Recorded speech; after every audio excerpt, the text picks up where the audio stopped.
నమస్తే, welcome to I news. Breaking news. దేశ రాజధాని ఢిల్లీలో మరో సంచలనాత్మక ఘటన వెలుగులోకి వచ్చింది. ఢిల్లీలోని వసంత్ కుంజ్ లో ఉన్న ఒక ఆశ్రమం మాజీ మేనేజర్ లైంగిక వేధింపుల ఆరోపణలు ఎదుర్కొంటున్నారు. ఈ ఘటనకు సంబంధించిన పూర్తి వివరాలు ఏంటో ఇప్పుడు చూద్దాం.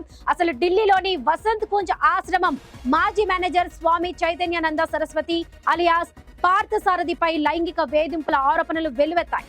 దాదాపుగా 17 మంది మైనర్ బాలికలను లైంగికంగా వేధించినట్ల ఆరోపణలు రావడంతో ఢిల్లీ పోలీసులు దర్యాప్తును వేగవంతం చేశారు.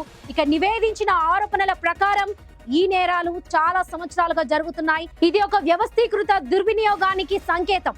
సరస్వతి ఆర్థికంగా వెనుకబడిన కుటుంబాల విద్యార్థినులను లక్ష్యంగా చేసుకున్నాడు. వారిని విదేశీ ప్రయాణాలకు పంపిస్తానని వాగ్దానాలు చేసి విద్యలో ఫెయిల్ చేస్తానని బెదిరించి వారిని లొంగ తీసుకున్నట్లుగా తెలుస్తుంది.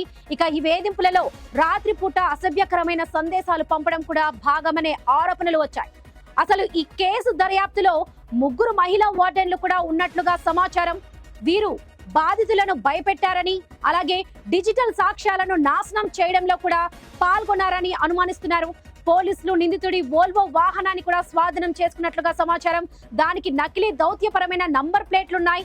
అతను దేశం విడిచి వెళ్లకుండా అడ్డుకునేందుకు లుక్అవుట్ సర్క్యులర్ కూడా జారీ చేశారు. ఇక సరస్వతికి ఇలాంటి ఆరోపణలతో కూడిన సుదీర్ఘ చరిత్ర ఉంది. అతని రికార్డులో 2009, 2016 నాటి వేధింపుల ఆరోపణలతో సహా గతంలో 5 కేసులున్నట్లు సమాచారం. ఈ సంఘటనల కారణంగా శ్రీ శారదా పీఠం శృంగేరి సంస్థ అతన్ని బహిష్కరించింది. ప్రస్తుతం దర్యాప్తు ఢిల్లీ, రాజస్థాన్, హర్యానా, ఉత్తరప్రదేశ్, ఉత్తరాఖండ్ వంటి అనేక రాష్ట్రాల్లో కొనసాగుతుంది.